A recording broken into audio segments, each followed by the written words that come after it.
नमस्कार, मैं हूं प्रदीप सेक्रियाल और आप देख रहे हैं न्यूज पीटीएच टीवी। आज के संग में आपका बहुत बहुत स्वागत है। आज पूरे उत्तराखंड में उत्तराखंड राज्य स्थापना दिवस बड़े धूमधाम से मनाया गया। जनपद पिथौरागढ़ में भी राज्य स्थापना दिवस बड़े हर्षोल्लास के साथ मनाया गया। राज्य स्थापना दिवस के बारे में एक विश्लेषण थोड़ी देर के बाद आपको दिखाएंगे, लेकिन पहले जनपद पिथौरागढ़ की कुछ खबरें आपको दिखा देते हैं। राज्य स्थापना दिवस पर नियुक्ति की मांग को लेकर उत्तराखंड सहायक अध्यापक एलटी भर्ती परीक्षा 2020 में चयनित अभ्यर्थियों ने नगर पिथौरागढ़ में आज भूख हड़ताल की। इस दौरान उन्होंने सरकार के खिलाफ नारेबाजी की और शीघ्र नियुक्ति की मांग की। एक ही नारा एक ही सूक्ति, शीघ्र नियुक्ति, शीघ्र नियुक्ति। एक ही नारा एक ही सूक्ति, शीघ्र नियुक्ति, शीघ्र नियुक्ति। पिछले 10 महीने से हम लोग अपनी नियुक्ति के लिए सड़कों पर भटक रहे हैं और ग्रामीण अंचलों में जो हमारे विद्यालय हैं वहाँ पर आए दिनों हम खबरें पढ़ते हैं कि वहाँ पर शिक्षकों की भारी कमी है। अगर हम लोगों को नियुक्ति नहीं मिलेगी, हम लोग सड़कों पर उतरे हुए हैं, तो हमारी प्रोडक्टिविटी जहाँ विद्यालय में होनी चाहिए, उन ग्रामीण अंचलों में जो हमारे बच्चे पढ़ रहे हैं उन बच्चों को हमारी प्रोडक्टिविटी, हमारी एनर्जी का उपयोग करना था, लेकिन हमने अपनी एनर्जी को इस सड़कों पर धरने में, भूख हड़ताल में, रैलियों में इस तरीके से संलिप्त कर लिया है। पिछले 10 महीने से हम एलटी चयनित अभ्यर्थी सरकार से एक ही मांग कर रहे हैं कि हमें नियुक्ति दे दी जाए, और सरकार जो है हमें झूठे आश्वासन देते आई है। इसलिए आज हम धरना स्थल पिथौरागढ़ पर एक दिवसीय भूख हड़ताल पर आए हैं। जमीन दिलाने के नाम पर पिथौरागढ़ निवासी एक व्यक्ति से बंगापानी निवासी एक आरोपी ने 6.5 लाख रुपए हड़प लिए। शिकायत मिलने पर फाइनेंशियल फ्रॉड यूनिट पिथौरागढ़ द्वारा त्वरित कार्यवाही करते हुए शिकायतकर्ता को धनराशि वापस कराई गई। पिथौरागढ़ पुलिस ने आम जनता से भी अपील की है कि यदि कोई भी व्यक्ति साइबर ठगी का शिकार होता है तो तत्काल हेल्पलाइन नंबर 1930 यानी कि 1930 पर संपर्क कर अपनी शिकायत दर्ज कराएं तथा नजदीकी थाना व साइबर सेल पिथौरागढ़ को सूचित करें। मंगलवार देर रात के बाद आज सुबह उत्तराखंड में दोबारा भूकंप के झटके महसूस किए गए, जिसके बाद से उत्तराखंड के लोग दहशत में हैं। दोबारा आज सुबह करीब 6:27 पर पिथौरागढ़ में भूकंप के झटके महसूस किए गए। इसकी तीव्रता 4.3 मैग्नीट्यूड रही। नेपाल के लिए कल रात काली रात बनकर आई, जब 6.3 तीव्रता के भूकंप के झटकों ने पूरे नेपाल को हिलाकर रख दिया। नेपाल में भूकंप 9 नवंबर रात 1:57 पर आया। यहां दोती जिले में घर गिरने से 6 लोगों की जान चली गई है। आपको बता दें, नेपाल में इससे पहले 2015 में आए विनाशकारी भूकंप में 10,000 से ज्यादा लोगों की मौत हो गई थी। रुद्रपुर में आयोजित विद्यालय पुखराज बॉक्सिंग प्रतियोगिता में पिथौरागढ़ की टीम ने बेहतरीन प्रदर्शन करते हुए ओवरऑल चैंपियनशिप अपने नाम की है। 9 नवंबर की तारीख इतिहास में उत्तराखंड के स्थापना दिवस के तौर पर दर्ज है। पृथक उत्तराखंड की मांग को लेकर कई वर्षों तक चले आंदोलन के बाद आखिरकार 9 नवंबर 2000 को उत्तराखंड को 27वें राज्य के रूप में भारत गणराज्य में शामिल किया गया था। वर्ष 2000 से 2006 तक इसे उत्तरांचल के नाम से पुकारा जाता था, लेकिन जनवरी 2007 में स्थानीय लोगों की भावनाओं का सम्मान करते हुए इसका आधिकारिक नाम बदलकर उत्तराखंड कर दिया गया। उत्तराखंड नाम संस्कृत बोली से लिया गया है, जिसका शाब्दिक अर्थ है उत्तरी शहर। उत्तराखंड को अलग राज्य बनाने की जरूरत क्यों पड़ी? इसलिए कि रोजगार, पलायन, नशाखोरी, वन समस्या, नौकरशाही की मनमानी, शिक्षा, स्वास्थ्य जैसी समस्याओं का समाधान संभव हो सके। अलग राज्य बनाने में जुटे विद्वानों के मन में यही था कि पृथक राजनीतिक व प्रशासनिक व्यवस्था में उत्तराखंड की जनता के अनसुलझे सवालों का उचित जवाब मिल जाएगा। लेकिन राज्य गठन के 22 वर्ष बाद भी सबसे अहम मुद्दों पर जनता के सवाल वैसे ही रह गए जैसे थे। जिस राज्य को बनाने के लिए 42 से अधिक लोगों ने अपने प्राणों की आहुति दे दी, तमाम लोग जिंदगी भर दिव्यांग की तरह जीवन व्यतीत करते रहे, उस प्रदेश की 22 वर्ष तक स्थायी राजधानी तक नहीं बन सकी है। जबकि उत्तराखंड क्रांति दल ने शुरुआत से ही गैरसैंण को राजधानी बनाने का संकल्प लिया था। आज स्थिति यह है कि राजधानी न गैरसैंण बन सकी है और न देहरादून को ही स्थायी राजधानी का दर्जा मिला है। भले ही अब तक 10 मुख्यमंत्री बन गए हैं, लेकिन आर्थिक रूप से पिछड़े राज्य को आत्मनिर्भर बनाने की बात अब भी अधूरी है। आज अपना राज्य 70,000 करोड़ रुपए से अधिक कर्ज में है।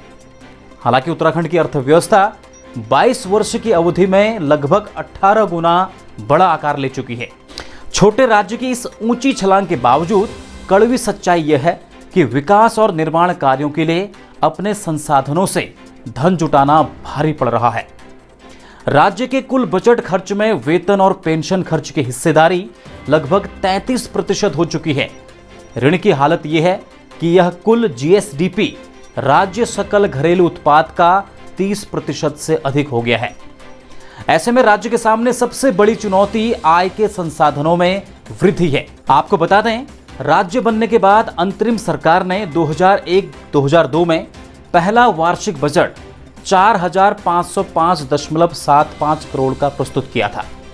2022-23 में बजट का आकार बढ़कर 65,571.49 करोड़ हो चुका है। यानी अर्थव्यवस्था ने नई ऊंचाइयों को जरूर छुआ है, लेकिन इस अवधि में राज्य पर लगभग 1 लाख करोड़ रुपए का कर्ज भी चढ़ा है। आज उत्तराखंड की स्थिति पर उत्तराखंड क्रांति दल पिथौरागढ़ के जिलाध्यक्ष चंद्रशेखर पुनेड़ा ने क्या कहा, आइए सुनते हैं। देखिए, कहने को तो 22वां स्थापना दिवस मनाया जा रहा है, बड़े जोर शोर से मनाया जा रहा है, लेकिन बड़े दुख का विषय है।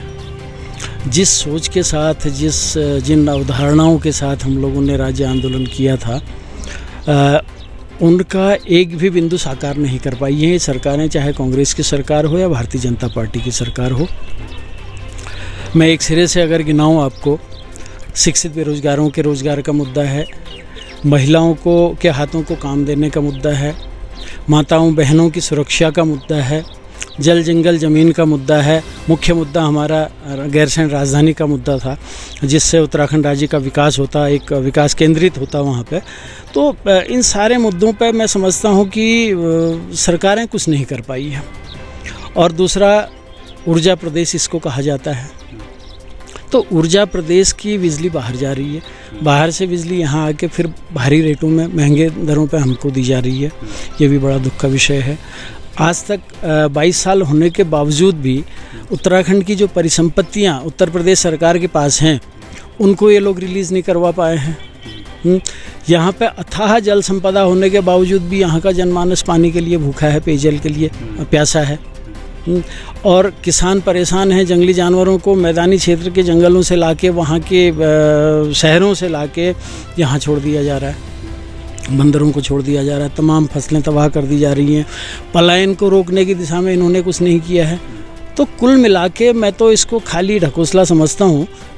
और उत्तराखंड राज्य आंदोलनकारी तथा उत्तराखंड क्रांति दल विशेषकर, जो कि पूरा राज्य निर्माण की अवधारणा के साथ जिसका निर्माण हुआ, जिसका गठन हुआ, हम लोग इनकी नीतियों से बिल्कुल असंतुष्ट हैं।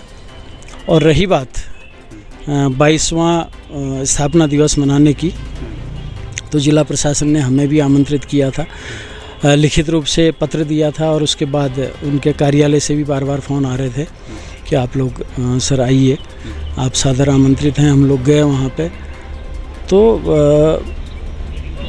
माननीय जिलाधिकारी जी ने जो उपस्थित वहाँ पे आंदोलनकारी थे, उनकी तरफ देखा भी नहीं, उनका नाम भी नहीं लिया, पहली बात। और उसके बाद कार्यक्रम अपना उद्बोधन करने के बाद वो उठी और चली गई। ऐसे ही जो जनप्रतिनिधिगण थे, जिला नगर पालिका के अध्यक्ष जी हो गए, जिला पंचायत अध्यक्षा जी हो गई, सारी चली गई। तो मैं समझता हूँ कि क्या उत्तराखंड राज्य आंदोलनकारियों को वहाँ पे ताली बजाने के लिए बुलाया गया था? ये बड़े खेद का विषय है। फिर हम लोग स्टेज में गए आक्रोशित होकर, मैंने माइक मांगा, और माइक में मैंने पूरी असंतुष्टि और पूरा आक्रोश व्यक्त करते हुए आज के कार्यक्रम में का बहिष्कार करने की घोषणा की मंच से। और हमने कहा कि निकट भविष्य में भी प्रशासन और शासन के द्वारा राज्य आंदोलनकारियों और उत्तराखंड राज्य क्रांति दल को जब भी आमंत्रित किया जाएगा ऐसे कार्यक्रमों में, उत्तराखंड क्रांति दल और राज्य आंदोलनकारी ऐसे कार्यक्रमों का बहिष्कार करें। शहर की भीड़भाड़ से अलग, शांत और खूबसूरत वादियों के बीच स्थित होटल श्रेष्ठ एंड स्वयंवर banquet hall along with eat and repeat restaurant निकट एसएसबी गेट एचोली, बृहद पार्किंग की सुविधा के साथ AC and non AC rooms, sweet, yoga and gym, high quality laundry facility, restaurant with barbecue facility, destination marriage, शादी समारोह, किटी पार्टी, बर्थडे पार्टी या किसी भी इवेंट के लिए लोगों की पहली पसंद बन रहा होटल श्रेष्ठ एंड स्वयंवर बैंक्वेट हॉल, निकट एसएसबी गेट, एंचोली, पिथौरागढ़। खबरों में बने रहने के लिए न्यूज़ पीटीएस टीवी को सब्सक्राइब करें और बेल आइकन दबाएं और साथ ही फेसबुक पर न्यूज़ पीटीएस टीवी पेज को लाइक या फॉलो करें।